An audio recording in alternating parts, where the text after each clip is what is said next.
Live from Fargo and serving you on TV, online, and on the go. This is Valley News Live at noon. Breaking news alert. 2 major North Dakota universities are closing classrooms to try and slow the spread of the coronavirus.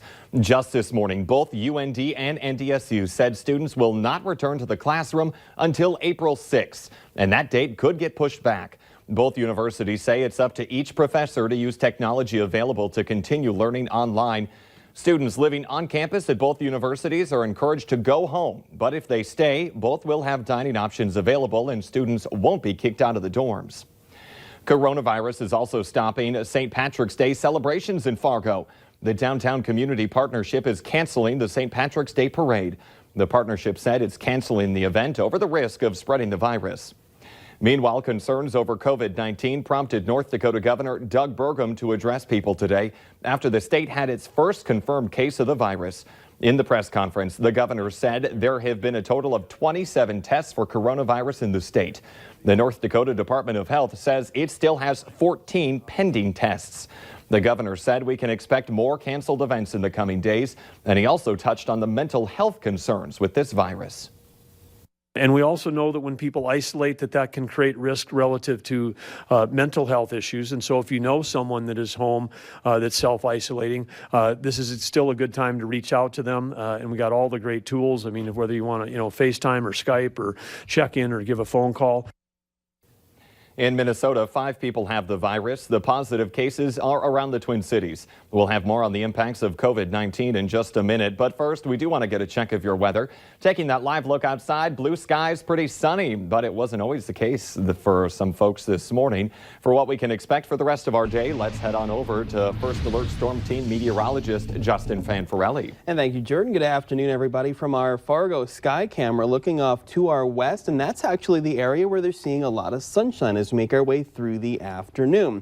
Now, as you make your way off to the east of Fargo into Lakes Country, into our Minnesota counties, more cloud cover, and some of us still dealing with some moisture, just a mix of some rain or snow showers as you make your way off to the east of Wadena, to the east of Park Rapids. And unfortunately, we're tracking a band of some moderate to heavy snowfall that is moving across the Devil's Lake Basin, about to hit the Michigan, Cooperstown area. We'll see how far off to the east this band will go as we go through the next couple of hours, see if it reaches the southern Red River Valley. Other than that, we do have temperatures mild for this time of day and this time of year, near 30 into the Devil's Lake Basin, mid to upper 30s as you make your way further south, and it is breezy to windy with wind speeds sustained around 15 to 25, some gusts, especially into the James River Valley, closer to 40 miles per hour. So temperatures actually will drop a few degrees as we go through the afternoon from the upper 30s down through the lower 30s. We keep that cool northwesterly wind, and it will be breezy, and we'll have cooler air for tomorrow and for Saturday. We'll tell you how cool it will be coming up a little later on in the newscast. All right. Thank you, Justin. And back to coronavirus, something a lot of people are wondering about as we deal with this uncharted territory of the virus, self-quarantines. Vicki Nyan gives us a reality check. Move highlights growing concerns across the country. Group of people remaining in quarantine because of the coronavirus. Each day brings new headlines about coronavirus and communities under quarantine. So what if you or someone you live with ends up in a self-quarantine situation? What are some of the things you should and shouldn't be doing?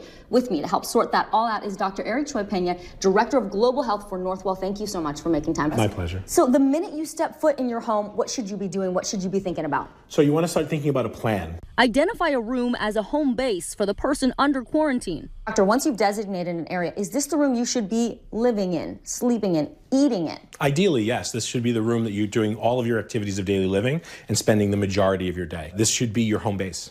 When you need to leave that room for a bathroom or shower break, take a simple step to protect other people in your home. You want to take a surgical mask, ideally, and put that on your face. It'll limit your exposure of other people and other surfaces outside of your room to particles that when you cough or sneeze, and limit your risk of transmitting to other household members. These surgical masks will be available to you through your doctor or hospital. Yeah, usually we'll provide them. You don't need many. They can be reused over and over. Doctors warn that the bathroom is a hot spot for germs. How important is it to clean all the surfaces? So you want to go over all the surfaces, focusing on the areas that hands are going to touch the most. That means thoroughly cleaning the sink, faucet, knobs, and countertop. Don't forget to clean the handle on the toilet And make sure to sterilize the door handles. What are the best disinfectants to use or the best ways to clean these things? There's no particular disinfectant. Bleach works for everything. Lysol and all the other kind of EPA-approved disinfectants are also working well. They're all recommended by the CDC. So if you've already got it in the house, I would probably use that. Doc, what about this? A lot of people use sponges to clean. That's less than ideal because it stays moist and it holds germs inside it, and so you could actually spread germs with that. And this next step is key. Doctors suggest using household cleaning gloves, and when spraying disinfectant, don't wipe it dry. Let it sit on the surface and air dry. This helps to kill the germs. Doc, another area of concern, laundry. What do you do with your clothes, the sheets, if you're in a self-quarantine situation? So this is a pretty low-risk area. I mean, you want to make sure that the patient is the person loading the dirty clothes into the washing machine, but washing them with other family members' clothes is fine. Just use enough of these pods or the detergents to make sure that you get a good soapy mix, and then, wash normally. Does it make a difference if you're using hot water or cold water when you're washing? I mean, hot water is always better than cold water if the clothing will tolerate it, but if the clothing won't, just soapy cold water is fine, and then dry it as high a heat as possible. And what if you need to restock supplies while under quarantine? If you want to have the delivery member leave the package or leave the food right outside your door and then collect it, that's the safest. Safety steps you can take to protect the people you live with and your community from the spread of the contagious coronavirus. Another important tip from the doctor: if you're the only one in your family who has to be quarantined and you can manage your own symptoms, that is ideal.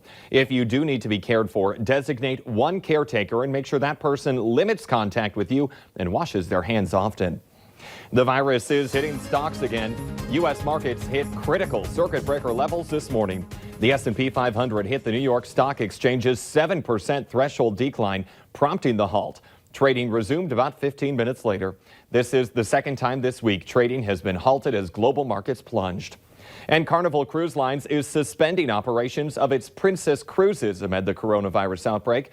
The 60-day suspension starts today and will continue through May 10th. The president of Princess Cruises said the company is taking the bold action to reassure investors of its commitment to the well-being of its passengers.